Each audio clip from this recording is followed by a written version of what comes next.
Davidson, CEO of Stand Up Placer. Hello, yep, Jenny Davidson here. Happy to be partnering with Capital Floats, and excited to just sit down and have a conversation about why we're working together. Yeah, me too. Thanks so much for being here and wanting to talk with me. Yeah. So I have a couple questions that I wanted to ask you. Just first of all, wanted to know what brought you to work with Stand Up Placer, how you found yourself working with the organization, kind of hearing your story. Definitely. So I used to work or I started out in this field working with at-risk youth, and would work all day long with these kids who are going through really major problems and see them make incredible steps during the day. And then they would go home to domestic violence, and the next day they'd come back and they're 3 steps back from where they left the day before. And so it was just like this constant, no matter how hard they were trying, their lives were harder every day instead of getting better. And that's when I knew I needed to start at the root of the problem and do what I could to end domestic violence, or to assist families sooner, younger, before it gets to that point where you have teenagers who are really struggling just to survive, just to get by. Wow. Yeah, it's always like right at the root of the issue, like anything else, like Exactly. in the home, at childhood age. Correcting symptoms after symptom after Totally. symptom when you haven't actually cured the infection, right? That kind of thing. And so I really wanted to kind of back up into where the core problem was and work with domestic violence survivors. And how long have you been with Stand Up Placer? I've been with Stand Up Placer for 8 years, but I've been in this field for 22 years. Wow, this is your passion. It's my passion, absolutely. Really cool. Yeah, and really working with the kids is huge, huge, huge to me. And that's sort of the work, making the world a better place for kids is really, that's why I started in social services. That's why no matter what group I'm working with, my heart is for the kids, what's going to happen with their lives. Yeah, totally. I mean, that's the future of our world. Is they're little beautiful beings, hands, and setting them up in a way that they can be successful is like huge, because that lineage of abuse, it carries on. If it's not corrected and it's not remedied and worked through in therapy and all the different things that we can do to support, then it just perpetuates. Exactly, it's generational. We see it all the time because they grow up around it and it's what's normal. And the opposite, the healthy relationships don't seem normal. And so they may end up in a healthy relationship and even sabotage it because it doesn't seem normal. Why isn't this person ever yelling? Are they fake? Are they not being themselves? Nobody's yelled at me today. Is everything all right? Right? So we want to get into the heart of that with especially kids and with our survivors, so that they realize that they can have a happy, healthy life where they get to make decisions about their future. Yeah, when that conditioning is there, it's like you don't even realize that you're gravitating towards pain, because you're so, like, pain is the thing that you become so comfortable with. Right, exactly. But then when you don't have pain, you're like, something's wrong. I lost a limb. Totally, which it seems silly on that looking in, maybe, but in those situations like that, definitely, it's hard to see what's normal. You don't have an example. So when you work with survivors, when someone comes in, a family with children, how does that work? Is it they go into safe housing? They're in a private. How does that process work? So there are a few different ways. For some people, like law enforcement may call us, and this family is in danger right now. Somebody's looking for them. The perpetrator has a gun. They're trying to find this family, and they need to have some place to go. Or they're in the hospital, and they need to discharge from the hospital after abuse, and they have nowhere to go. And so those folks may come straight to our safe house. So we do have a safe house in an undisclosed location in Placer County. And our numbers have gone through the roof there. We have, for years and years and years, as far back as we could track, about 100 people a year access our safe house until about 3 years ago. And in the last 3 years, it's gone up by hundreds. It's been to the point of just hitting capacity and having to start turning people people away. So up until 3 years ago, we had never turned anyone away for our safe house. And each year we turned away over 500 people a year for the last 3 years. When you average it out, 1 year was a little bit lower, 1 year was a little bit higher, but turning that many people away suddenly, and also serving 3 times as many means that the need has grown by 8 times as many just in the past 3 years, and it's been horrific. Other people may not need safe house. Other people, maybe the abuser was arrested. They don't need to come into our safe house, but they don't have housing. Maybe the abuser owns a home. And so we have long-term housing where people can get back on their feet. That's 12 to 24 months. And we pay their rent. We do weekly case management in their home and help them to learn like finance, or what do they need to run a household. Help them to learn to parent again, parent differently in more healthy ways, or other things too, fun things too, right? And so some people may go into our housing program. We have about 40 units of housing out in the community where they pick their own place and we pay their rent for 12 to 24 months. And other people may need just the deposit paid, and then they're going to be fine, and we can do that. Other people may need, an eviction paid off, utility deposit, the apartment deposit, and 2 years of housing, so we can be really creative in how we help them.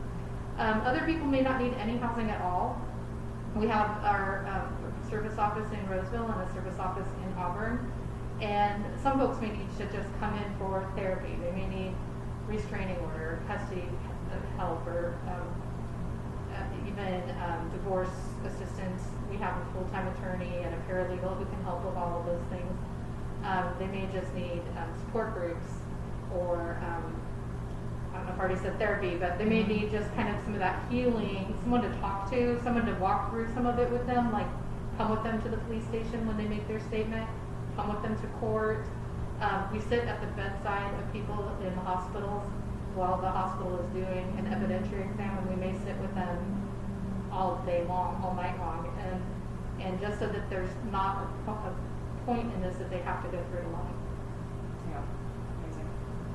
So that's really the going through it alone is like, yeah, Exactly. It's like re-traumatizing. There- Because the trauma's happened, and then you're like trying to work through it by yourself. Right. And all of those things, they happen by people that they trust.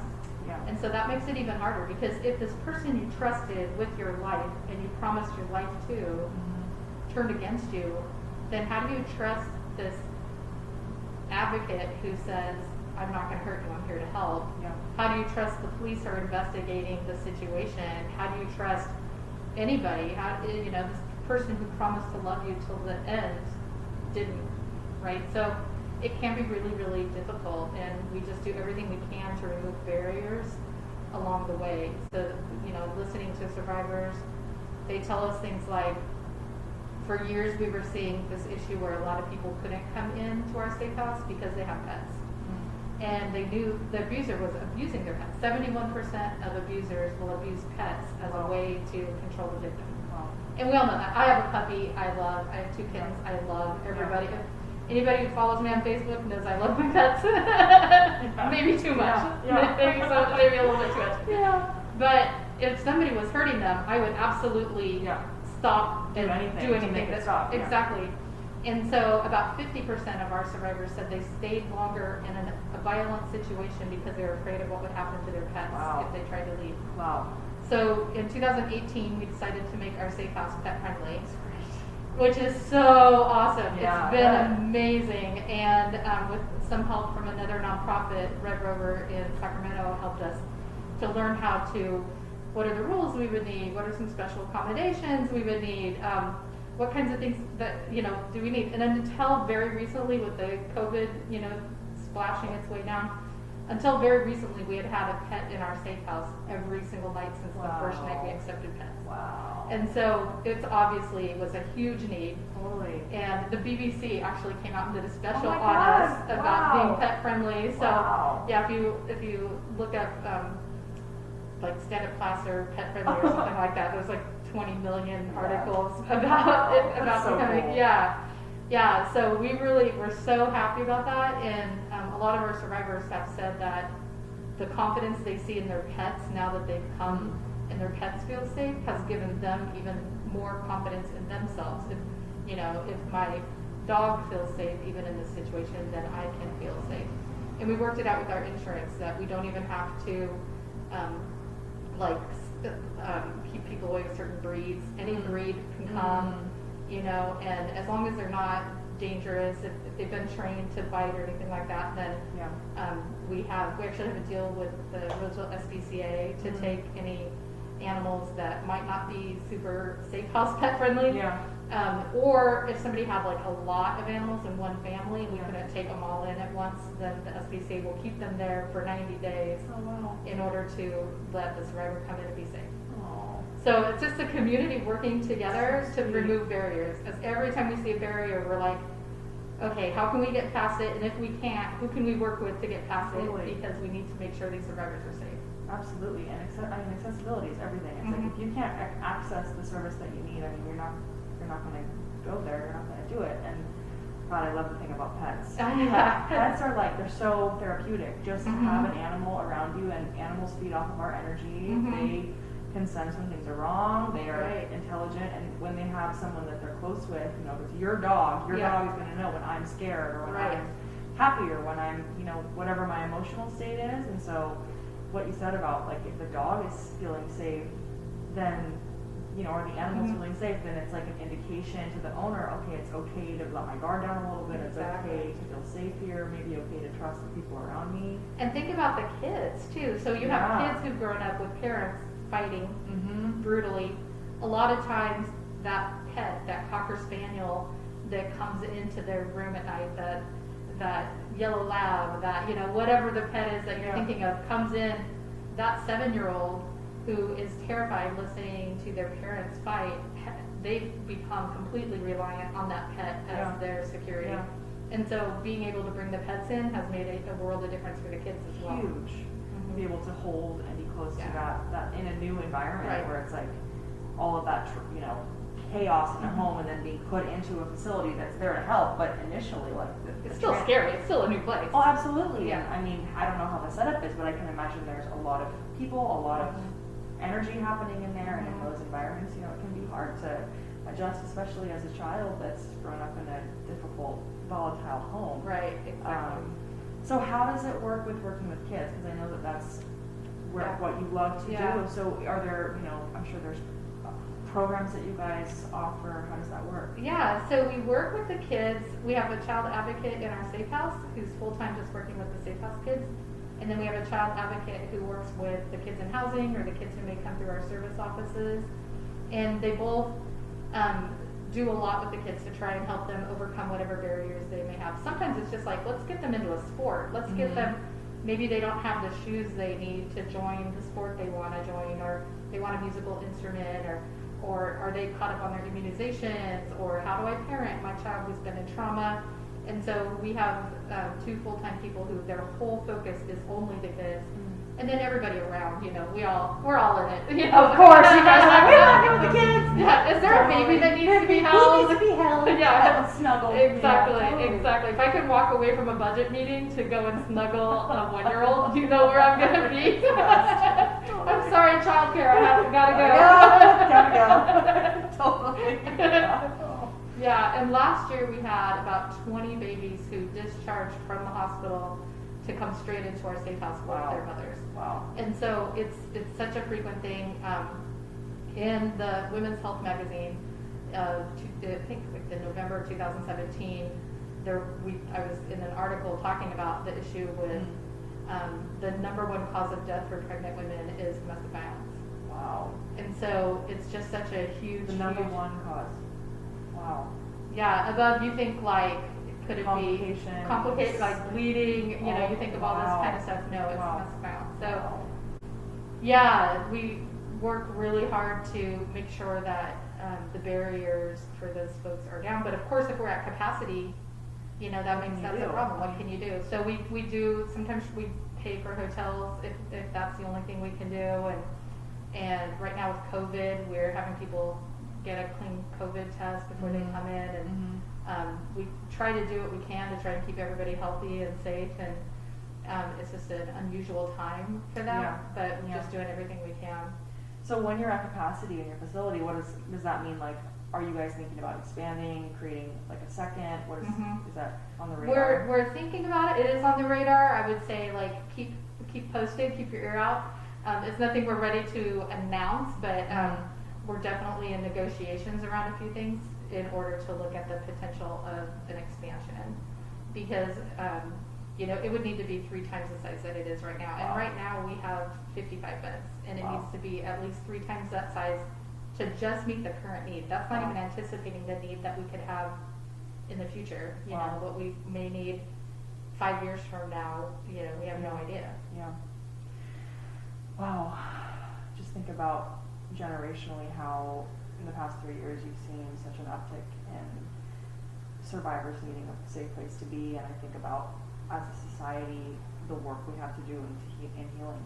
Like, Mhm. that this is something that I don't know what the statistic would be, but there's, in a group of people, there are so many people that are in a situation of Mhm. domestic violence or abuse, and it's like, how can we as a society, as a community, heal so that this isn't happening, so that these situations are becoming less, not more. It's Exactly.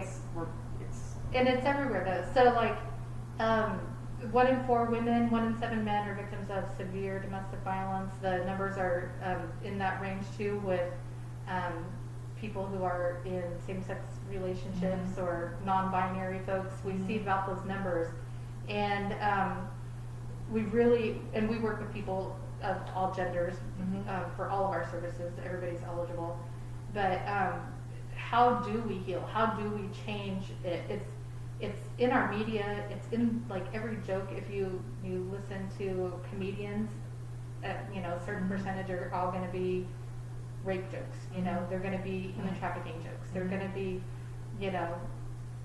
jokes about hitting women, Mhm. and even in music or in movies, Yeah. it's just glamorized. Yeah.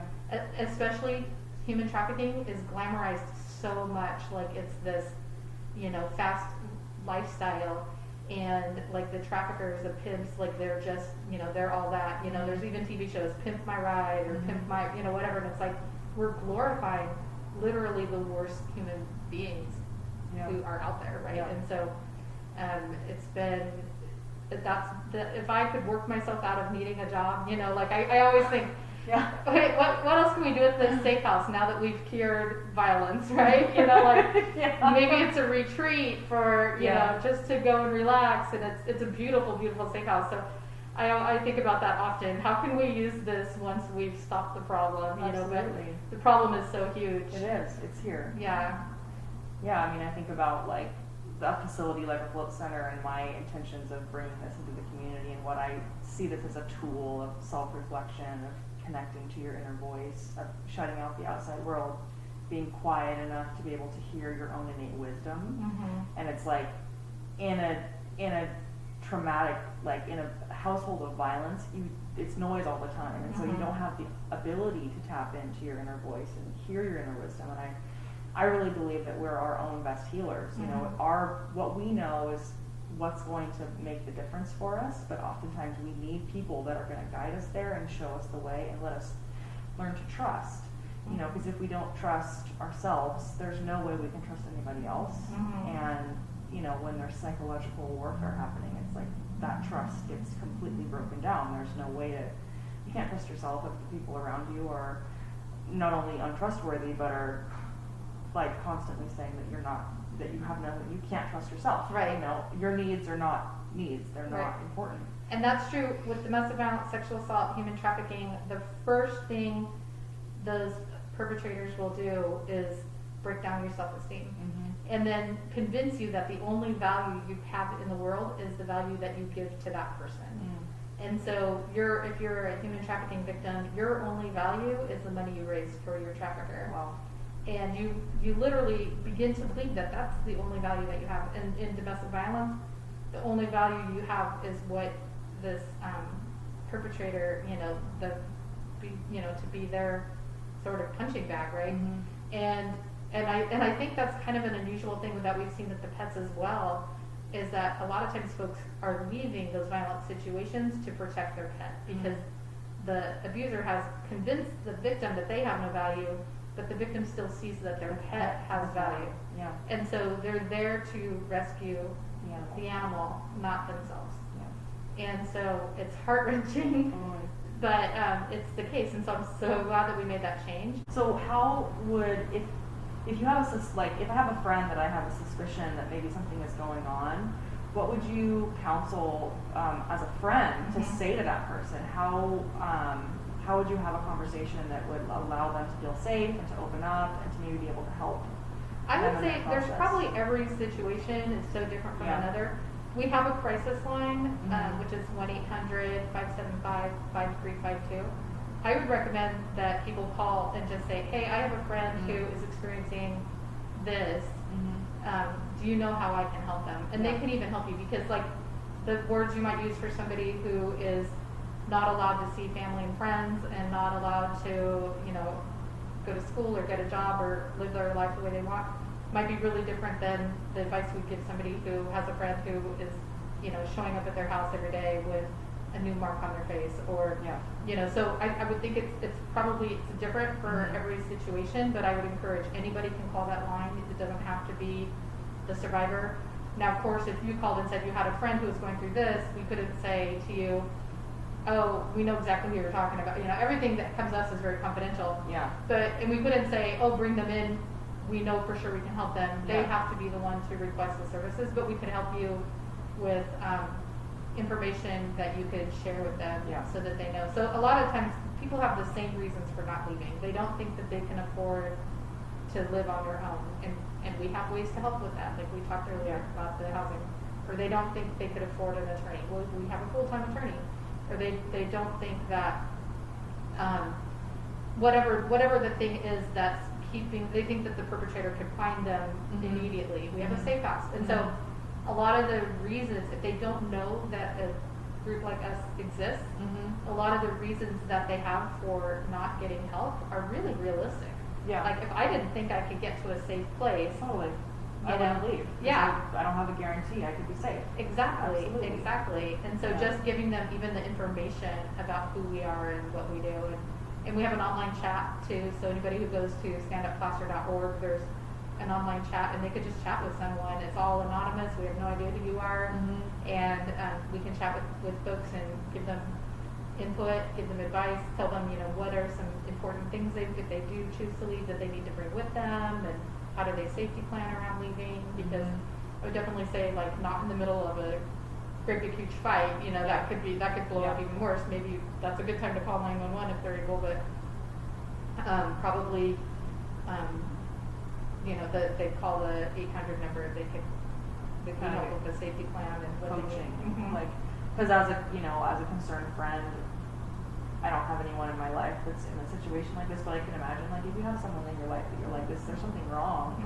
The inclination is to want to help, but you're right. Like a person has to walk through the door themselves. You can't force anybody to leave any situation, no matter how bad it can look on the outside. Yeah. But you could ask the question like, what is preventing you? What's a barrier maybe for you leaving? And then you could find out. Okay, they said they can't leave because they have an addiction on their. Oh, well, we can help with that. Yeah.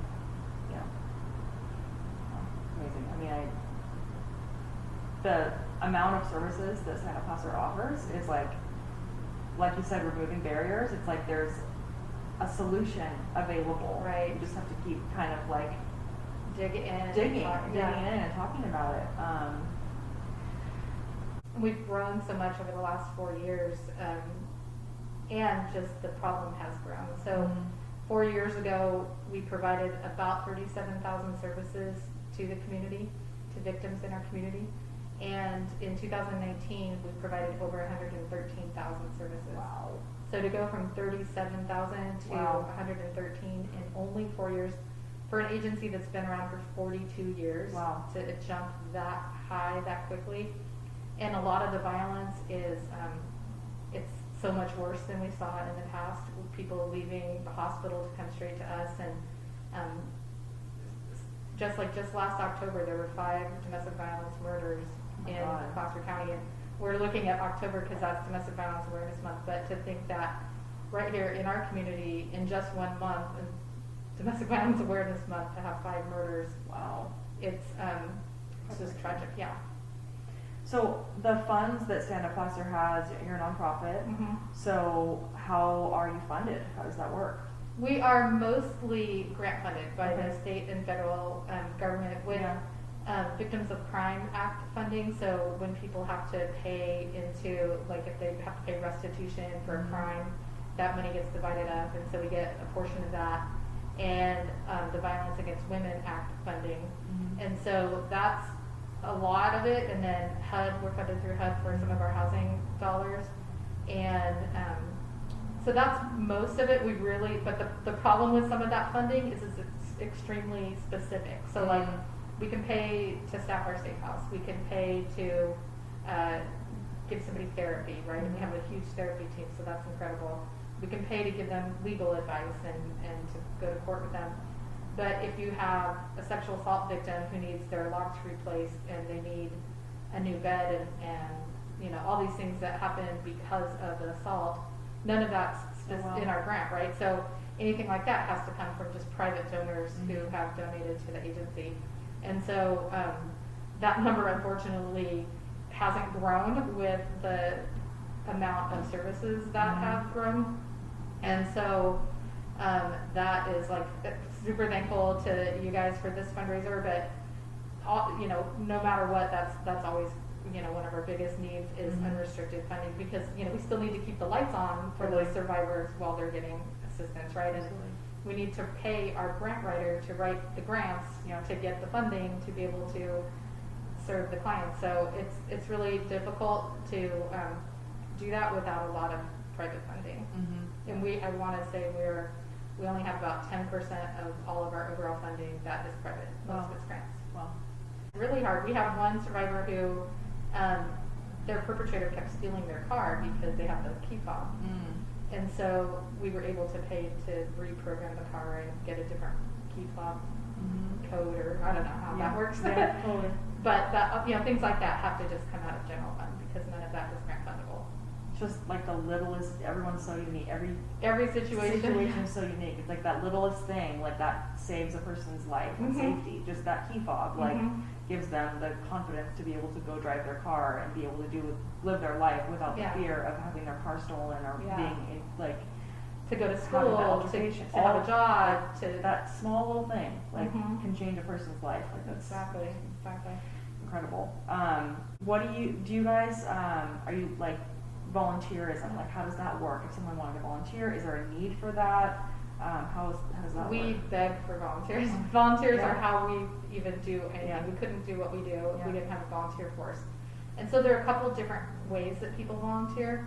One is if they want to work with our clients, right? So they want to volunteer, they want to be on the human trafficking stings, or they want to go into the jails and work with the victims there who've been sexually assaulted before they were incarcerated or while they were incarcerated, or they want to go to court and do court accompaniment for people who are having to face their perpetrator in court. They want to do something like that. The state has a mandated 72-hour training that they have to go through. And so for some people, that's a lot. For anybody, that's a lot. And so I just super applaud all of our volunteers who put that commitment into it. But it's very can be very triggering to hear about. That's 72 hours of all the worst things possible that are true about the world, right? Another way that people can help is volunteering for like our events, or volunteering at our thrift store, volunteering in the office to do office, receptionist kinds of tasks.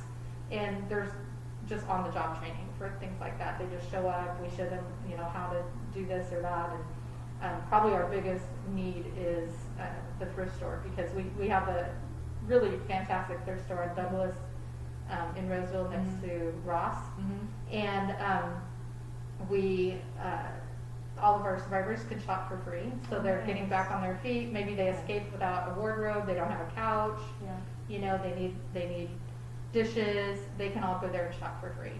And so our biggest need though is we have a generous community who does donate there, but sorting through those donations or running the cash register so other people can sort through the donations. And when I go, I have worked there a few times, and when I do, I always want to run the cash register because I don't know the difference. I shop at Target. I don't know the difference between like Kate Spade or David Spade purse, you know? Yeah. I don't know. And so I can't do that part. You're just like, give me the numbers, I'll put them in. Yeah, exactly, exactly. But, you know, I'll clean, I'll do whatever you want, just don't make me start clothes because I don't know name brands. Yeah. So, yeah. So people know name brands, or people, I know they've been looking for volunteers to price jewelry because, you know, that's a very specific thing. Or they always need volunteers to just put pants on pants holders, you know, hangers, and there's lots of different things, but that's always our highest need for volunteers. And the fact that it serves our survivors are able to meet all of their needs when they leave with nothing. We tell them, you can leave with nothing, we can take care of you. And that's the place they go for that. And then just other people in the community come there to shop, because when they come there to shop, all that money just goes into helping the programs and helping those same survivors. Totally. You can leave with nothing. Mm-hmm. And then gain everything. And then gain everything. Get your life. Yeah. Get your life back. Yeah. And the lives of your kids and your pets. Like, you can get all of that back. Yeah. Amazing. Self-care. What do you do for self-care? What is your... Well, last Friday I came here for self-care. How was it? It was a blast. It was so different than, I don't even know what I was expecting. Yeah. But I had heard, a friend of mine told me a couple years ago that he does a salt float like every week. Like he won't go through a week without a float. Yeah. And at the time I'm picturing like just a big thing full of salt, you know, and I was like, how's that work? that seems weird, but okay. And then I learned more and more about it, and I've been curious about it, but as a busy person who does have a hard time with self-care and taking a moment, I hadn't done it. So when the offer came out and I knew that this fundraiser was coming up, I waited, until it was like 8 a.m. the day the fundraiser started. Online, booking an appointment. Came with my best friend, and it was wonderful. It's so relaxing. It's soothing. I had a hard time with calming my brain. Yeah. And I'm sure that that's probably everybody's first time. It's like, how do you shut this off?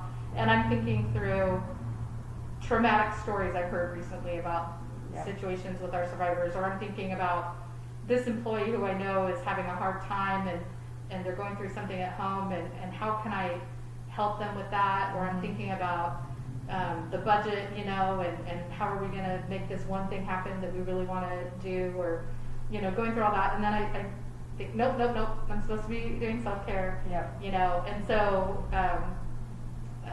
anybody who knows me knows, like, Eat, Pray, Love I love that book. I love that book. It's so good. So then when she talked about how she was able to get through some of her, like, calming her brain, was thinking about how much she loved her nephew, right? And so I just thought through all the people in my life who I love, and I just send love and light, and that took about 5 minutes, and then I'm like, okay, now how much time is there was a little bit of ping pong in there, pushed off with my feet, and I'm like, nope, that's not what it's meant for either. And so it was a challenge. I wouldn't think that being still is that hard. But it was hard, and I think that tells me even more how much I needed it. And I think that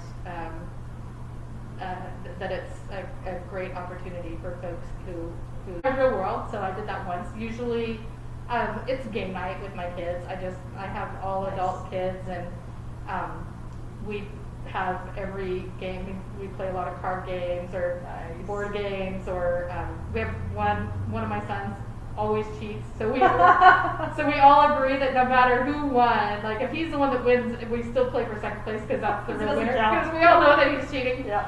And we still have fun with it, and we have fun like, okay, whoever catches him cheating gets extra points. Yes. Sounds like my family. Yep. So I think just having my kids around me, they're all adults, but still our family time, I think, is my self-care. That was so nurturing to be around your family. Totally. But that's a huge issue in our whole industry, and I think that one really difficult thing for all nonprofits, for us for sure, but I think it's true across the board, nonprofits can't afford to pay what corporate pays people, right? Even we have a lot of people with college degrees, even people who are hard workers, people who are dedicated and committed and love what they do. And I'm the first to say they don't make what they should make. And so some of the self-care they wish they could do, they wish they could join a gym. Yeah. They wish they could come and do something, like this, or they wish that they could, whatever the thing is, and it's hard, right? It's hard to come up with things, and a lot of our families, same thing. And so, we're constantly talking about, like grounding exercises, or go for a walk, or get out in nature, some of the things that are low cost or even free if possible to try. And now with COVID, it's like so many people's favorite activities are off the table. So it's a hard time for self-care right now, I think. It really is. Yeah. And it's such an important time for self-care, and also a time to be creative with it. It's like, how can I get creative with, my practices so that I can sustain, because it's a hard world out there right now. Yeah, It's challenging. exactly. Do you have any questions for me? What made you think about supporting Stand Up Classer? Well, I was looking for an organization to do a donation campaign with, and I wanted to work with an organization that dealt with mental health in some way, because I think that's something that I'm really passionate about. And my brother's girlfriend recommended Stand Up Classer to me, and I went through the website and I was like, oh my god, this is exactly what I'm looking for, even better than what I'm looking for. I had a general idea of like, yeah, I'd like to work with like a mental health organization, and then reading about what Stand Up Classer is doing in the community, I'm just like, this is amazing. Like, this is such a huge need, and something that is just a need. We need it. We need this kind of support. We need people like you that care this much to give their lives to something like this, and to helping people in this way is just really beautiful and inspiring. So thank you for doing what you do. Thank you. And for all of your team for what you guys do, because I think it's probably a job that you get a lot of getting to see the result, but like maybe not as many thank yous as you guys. So thank you. Oh yeah, for sure. Thank you. And it can be really, really difficult. It's a very difficult job, but we do get to see those rewards in the end. I think we have this little boy who came into our Safe House program when I was pretty new, and his mother had always had to hold him with her, like really her arms all around him, and when her husband was beating her, she would kind of go into like a fetal position holding him to keep him safe from harm. And she never put him down because her husband would always go after the baby. So he was a year and a half when they came into our Safe House, and he couldn't even crawl yet. And he was nonverbal. He had always only been held all the time. And so, and he was just inconsolable, crying. It was really, really heartbreaking. And so, seeing him after 90 days in our Safe House, and just in 90 days to see a child go from nonverbal, not even crawling yet, not holding their own head up yet or anything, to he was running, like the toddler kind, like the kind where he's gonna trip for sure. But I would go back and see him and tease like, I'm gonna get you, and he would run and giggle, and getting to see that growth. And then they went into our housing program, and so 2 years into that, getting to see he's the first kid at the top of the monkey bars. He's the kid that's always wanting to play and share, and Wow. just this sweet, angelic little guy, and getting to see that the day his mom called Stand Up Placer changed the trajectory of what direction his life was going to go in, you know. Yeah. If he's the only one we ever helped, you know, then my heart is full. But of course, we're helping thousands and thousands every single year, and it's definitely the hardest job I could think of, but it's probably also the most rewarding job I could think of. Yeah. Wow. Thank you. Thank you. It's really nice to talk with you. I don't have any other questions. Question now.